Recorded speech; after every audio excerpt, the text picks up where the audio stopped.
Hello students, we have discussed earlier Poets and Pancakes by Ashok Mitra in two different parts. Now this is third part and last part of the chapter, Poets and Pancakes by Ashok Mitra. We have already discussed the main characters of the chapter, S.S. Vasan, Ashok Mitra, office boy, Subbu and legal advisor. S.S. Vasan, who is the founder of Gemini Studios, also the editor of Anand Victans. Ashok Mitra is the author. Office boy is not a boy but a man of 40 years old and works also as a paint boy. Subbu is number 2 at Gemini Studios and very close to Mr. S.S. Vasan. Legal advisor is a person from story department.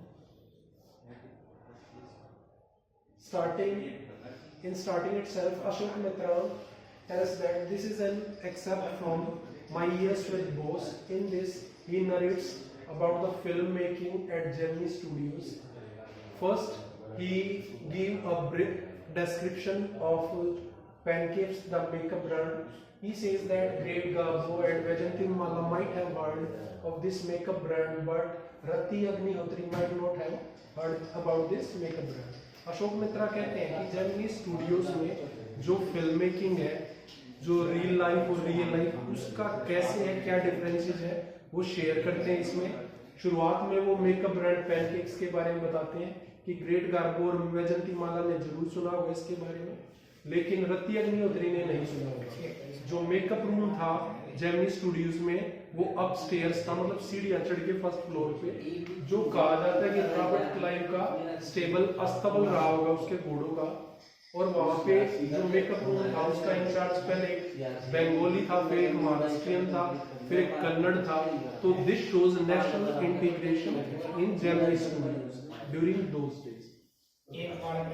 Makeup room में जब crowd shooting होती थी, large shootings होती थी, तो जो actor और actresses होते थे लीड एक्टर्स के अलावा, उनकी हालत काफी खराब थी, क्योंकि मेकअप रूम में काफी बड़ी बड़ी लाइटें थी जो काफी गर्मी पैदा करती थी। और जो हमारा ऑफिस बॉय है वो भी मेकअप का काम करता था, मेकअप नहीं करता था बल्कि painting, slab painting on the faces of various actor and actresses. जो कोठामंगलम सुब्बू है वो फिल्म मेकिंग के हर पार्ट में जुड़े रहते थे, बहुत अच्छे एक्टर थे, पर फिर भी लीड रोल्स के लिए डिमांड नहीं करते थे और फिल्म मेकिंग उनके साथ काफी इजी थी। लीगल एडवाइजर स्टोरी डिपार्टमेंट से जुड़े हुए थे और सब लोग सोचते थे कि जो अशोक मित्रा है उनका कोई इंपॉर्टेंट काम नहीं है, हमेशा न्यूज़पेपर की क्लिपिंग्स काटते रहते हैं, बल्कि वो पूरा अच्छे से ऑब्जर्व करते थे। और जो एस.एस. वासन है उन्होंने ये उनको काम दिया हुआ था। बीच में जेमिनी स्टूडियो को एक मौका मिला कि वो इंटरनेशनल परफॉर्मेंस को अपने यहाँ पर होस्ट करें। फ्रैंक बुकमैन्स की मोरल रीआर्मामेंट आर्मी, जिसमें लगभग 200 आदमी थे, वो आई और उन्होंने 2 से 3 प्ले जेमिनी स्टूडियो में किए। लोग काफी खुश थे। उनका जो प्लॉट एंड स्टोरीज उतने कॉम्प्लेक्स नहीं थे, बांधने वाले नहीं थे, लेकिन उनके कॉस्ट्यूम्स और सेट्स ऑलमोस्ट परफेक्ट थे। उसके बाद से जेमिनी स्टूडियोज में सनराइज और सन सेट को जोथाम वैली, जो मोरल रीआर्मामेंट आर्मी ने दिखाया था, वही बहुत दिनों तक जेमिनी स्टूडियोज में हर फिल्म में सनराइज और सनसेट के जो भी दृश्य थे वो जोथाम वैली वाले दिए गए। उसके बाद एस.एस. वासन ने एक इंग्लिश पोएट स्टीफन स्पेंडर को बुलाया। उसकी भाषा की वजह से, लिंग्विस्टिक बैरियर की वजह से जो स्टाफ था जेमिनी स्टूडियोज में उसको समझ नहीं आया कि स्टीफन स्पेंडर कौन है, क्यों बुलाया गया है। अशोक मित्रा एक बार जब घूमते हुए लाइब्रेरी गए थे तो वहां पर उनको द हिंदू की एक क्लिपिंग मिली जिसमें द एनकाउंटर एक छोटे से कोने में छपा हुआ था। तब उनको स्टीफन स्पेंडर का नाम पता चला, तो उनको लगा कि हाँ कोई हस्ती है। तब उनको पता चला कि इंग्लैंड के पोएट हैं। और एक बार वो पोस्ट ऑफिस रोड के पास फुटपाथ पे घूम रहे थे, जो मेड्रास माउंट रोड है, वहां पर जो फुटपाथ पे किताबें बिक रही थी 50-50 पैसे में, उन्होंने एक बुक खरीदी जिसका नाम था गॉड दैट फेल्ड, उसमें 6 ऑथर्स थे, उनमें स्टीफन स्पेंडर भी एक ऑथर था। तो स्टीफन स्पेंडर को देखकर, उसका नाम उस बुक के ऑथर्स में देखकर अशोक मित्रा को एहसास हुआ कि स्टीफन स्पेंडर कोई आम आदमी नहीं है, एक रेनोन्ड पोएट है, एडिटर है और राइटर है। तो ऐसे ही नहीं बुलाया गया था।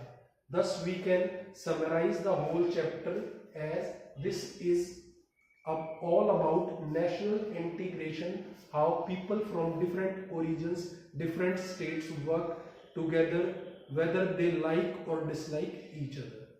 तो प्यारे विद्यार्थियों, आपको शायद समझ में आ गया होगा कि पोएट्स एंड पैनकेक्स में नेशनल राष्ट्रीय एकता के बारे में बताया गया है कि भिन्न भिन्न प्रांतों से, प्रदेशों से, जातियों से संबंध रखने के बावजूद लोग जेमिनी स्टूडियो को कैसे एक सफल एंटाइटी बनाते हैं और कैसे सुंदरता से चलाते हैं, जिसमें विशेष योगदान कोठामंगलम सुब्बू, एस.एस. वासन, अशोक मित्रा, ऑफिस बॉय और लीगल एडवाइजर, इन सब का है।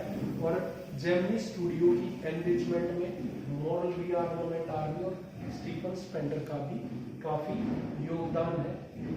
तमिलियस जो ज्यादा के संख्या में काम करते थे, वो मैनचेस्टर गार्डियन और लंदन टाइम्स अखबार के बारे में सुना था, पर उन्होंने द एनकाउंटर के बारे में नहीं सुना था, जिसके एडिटर स्टीफन स्पेंडर थे और उनसे रिलेटेड कोई वर्क्स भी नहीं पढ़े थे, इसलिए वो अनअवेयर थे। पर this shows national and international integration in those days by the foresight of S.S. Watson. Thus, I can conclude the chapter. शायद आपको अच्छे से समझ आया होगा कि ये राष्ट्रीय एकता से संबंधित विषय है, जिसमें सभी धर्म और जाति प्रांतों के लोग एक साथ आकर जेमिनी स्टूडियो को कैसे सफल बनाते हैं, फिल्म मेकिंग कैसे होता है, कैसे मेकअप होता है, मेकअप रूम के हेड्स होते हैं, और जब लार्ज जो शूटिंग होती है मेकअप क्राउड्स का होता है तो थोप दिया जाता है ब्रशों के द्वारा, और एक्टर एक्ट्रेसेस की हालत काफ़ी ख़राब होती है, स्टोरी डिपार्टमेंट अलग लोग होते हैं। सुब्बू की वजह से फिल्म मेकिंग वहाँ काफ़ी आसान थी, और ऑफिस बॉय आया तो हीरो बनने था, लेकिन बन के मेकअप आर्टिस्ट रह गया था। तो thank you, this is all for the day, have a nice day.